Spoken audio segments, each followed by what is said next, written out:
Yerwada police station हद्दीमध्ये Maharashtra housing board Nagpur चाळ या भागामध्ये सायकल चोरीच्या अनेक तक्रारी प्राप्त झालेल्या होत्या। त्यामध्ये सीसीटीव्ही तपासामध्ये लहान मुलांच्या माध्यमातून ही चोरी केल्याची माहिती समोर आली होती।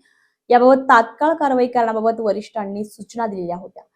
चिलमुला रजनीकांत, पोलीस उपायुक्त परिमंडळ 4 सुमित जैतापूरकर, सहाय्यक पोलीस निरीक्षक येरवडा विभाग यांनी दिलेल्या सूचनेनुसार अंजुम बागवान, वरिष्ठ पोलीस निरीक्षक येरवडा पोलीस स्टेशन यांच्या मार्गदर्शनाखाली येरवडा पोलीस स्टेशन हद्दीमध्ये बालाजी सोगे, सोमनाथ गायकवाड यांना खबर मिळाल्यानंतर त्यांनी सायकल चोरी केलेला हा लहान मुलगा त्याच्या आजीसह नवी खिडकी येथे राहत असल्याची माहिती मिळाल्यानंतर त्याला ताब्यात घेण्यात आले।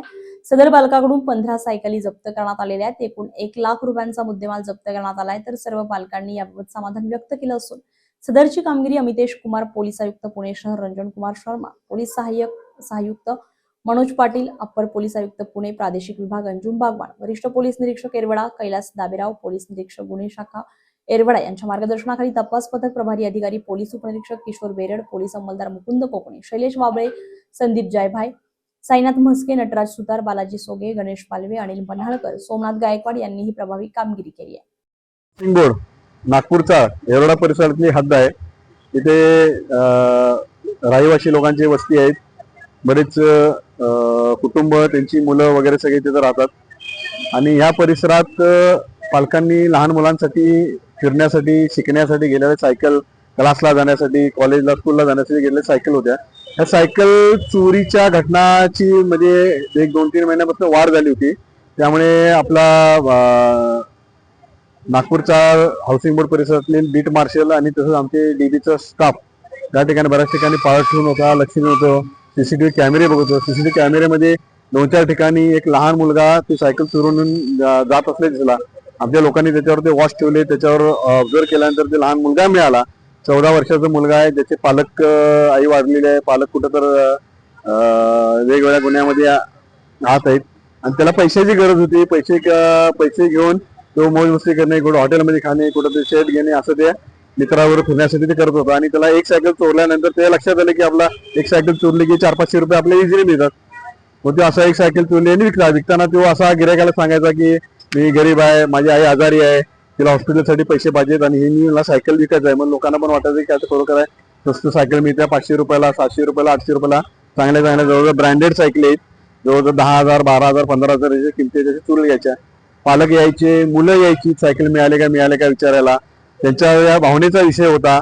सायकल हे प्रत्येक लहान मुलांसाठी एक सगळे आगळी असते, त्याच्या एक अटॅचमेंट असते। त्यामुळं हे सायकल चोरी केल्यानंतर मुलं जरा अशी टेन्शनमध्ये असते, पालक सारखे यायचे। पण आमच्या बीट मार्शल आणि डीबीच्या स्टाफनं इतक्या खुशीची तपास करून जवळजवळ 15 सायकली रिकव्हर केलेल्या आहेत। सायकल त्यांच्या पालकांना आणि मुलांना आम्ही आज त्यांच्याकडे डायरेक्ट सुपूर्द करत आहोत। त्याबद्दल पालकांनी सुद्धा संयम राखला, त्यांचा पोलिसांवर विश्वास ठेवला त्यांनी की आपले सायकल मिळून जाईल। त्यामुळे त्यांचे मी आभार मानतो।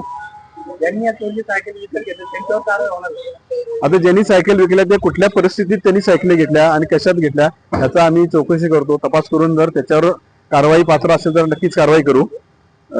समजा एखादा प्रोफेशनल परचेसर असेल तर त्याच्यावर 100% कारवाई होईल। आता लहान मुलांचे गुन्हेगारीकडे वळण जे लागलेलं आहे किंवा विजय संघर्ष बालकांचं जे आलेलं आहे त्याच्यासाठी आमच्या कमिशनर ऑफिस, माननीय पोलीस उपायुक्त साहेब आणि क्राईमच्या टीमकडनं विजय संघर्ष बालकांचे बरेच आम्ही मेळावे, समुपदेशन, त्यांची वेगळे कार्यशाळा वगैरे प्रोग्राम चालू केलेले आहेत। त्या अनुषंगाने विजय संघर्ष बालकांच्या पालकांना बोलावणे, त्यांना त्यांच्या मुलांच्यावर लक्ष ठेवायला सांगणे आणि जेणेकरून मुलगा काय करतो, कुठं जातो, काय करतो, जेवायला बाहेर गेला काय, हॉटेलमध्ये अगर तुम्ही घरचे पालक जर पैसे देत असेल हॉटेलमध्ये कसं काय जेवून येतो, कुठलं पैसे येतं, ही अशी चौकशी करण्यासाठी त्याच्यावर लक्ष देण्यासाठी पालकांनाही सांगितलेलं आहे। आणि मुलांचंही समुपदेशन आम्ही NGO मार्फत आणि स्वतः आमचे महिला अधिकारी आम्ही करत असतो, जेणेकरून त्यातनं क्राईम येणार। बऱ्याच लहान मुलांच्या समुपदेशन म्हणून त्या गुन्हेगारीतनं ते बाहेर पडत आहेत। नाही, या मुलाला आम्ही अजून बोलवलंय, त्यांच्या पालकांना बोलवतोय, त्याची चौकशी करतोय, त्याला ते रिअलाइज झालं पाहिजे की आपण ही चूक करतोय, ते मुलाला चूक रिअलाइज झालेली आहे। नंतर मग आम्ही विधी संघर्षाचं त्याचं जे काउन्सिलिंग आहे ते काउन्सिलिंग वगैरे करून घेणार आहे। मुलीची पाठीमागच्या 3 महिन्यापूर्वी चोरी गेली होती। तर 3 महिन्यापूर्वी मी येरवडा पोलीस स्टेशनला इथे कंप्लेंट दिली होती। त्याच्यानंतर कंप्लेंट दिल्यानंतर बऱ्याच संघर्षातून ही सायकल तपास लागला आणि आज मला काल माहिती प्राप्त झाली की सायकल मिळाली आहे म्हणून। सायकल मिळाल्याबद्दल साहेब यांचे खूप खूप धन्यवाद. तसेच सर्व पोलीस सहकाऱ्यांचे खूप खूप धन्यवाद. हे माझ्या मुलाची सायकल आहे. मागच्या 3 महिन्यापासून चोरीला गेलती, आता सापडली आहे. ते मी घेतोय. आम्ही साहेबांची फार आभारी आहे की आमची सायकल परत आम्हाला भेटली म्हणून. सायकल सुद्धा चोरी गेली होती. खूप रडत होता तो आणि आपल्या एवढा डीबी स्टाफने ती सायकल शोधून काढलेली आहे. मी मनापासून आभारी आहे एवढा डीबी स्टाफचा. धन्यवाद.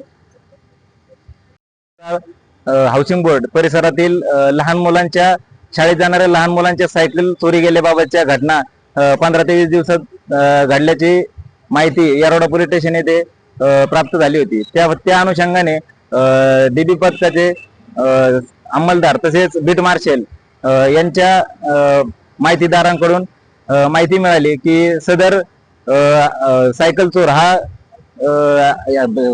येरवडा पोलीस स्टेशन हद्दीतीलच एक विधिसंघर्षित बालक असून सदर बालक हा सायकल चोरी करून त्याची सायकलीच्या येणाऱ्या 200-500 रुपयाला विकून त्या पैशापासून मौज मजेसाठी ते पैसे वापरत आहे. त्या मुलाकडनं त्या विश्वासात घेऊन सर्व सायकली हस्तगत केल्या आहेत. आता आपण त्या सर्व सायकली वरिष्ठ पोलीस निरीक्षक अंजू बागवान साहेब असतील, तसेच क्राईम पीआय डाबेराव साहेब असतील, डीबी पथकाचे सर्व अंमलदार यांच्या मार्फत आपण सायकलचे मालक यांना त्या सुपूर्द करणार आहोत. नवनवीन घडामोडी पाहण्यासाठी स्टार महाराष्ट्र न्यूजला सबस्क्राईब करा आणि ताज्या बातम्यांचे अपडेट मिळवण्यासाठी बेल आयकॉनला प्रेस करा आणि परिपूर्ण बातमी बरोबर रहा, इतरांपेक्षा एक पाऊल पुढे.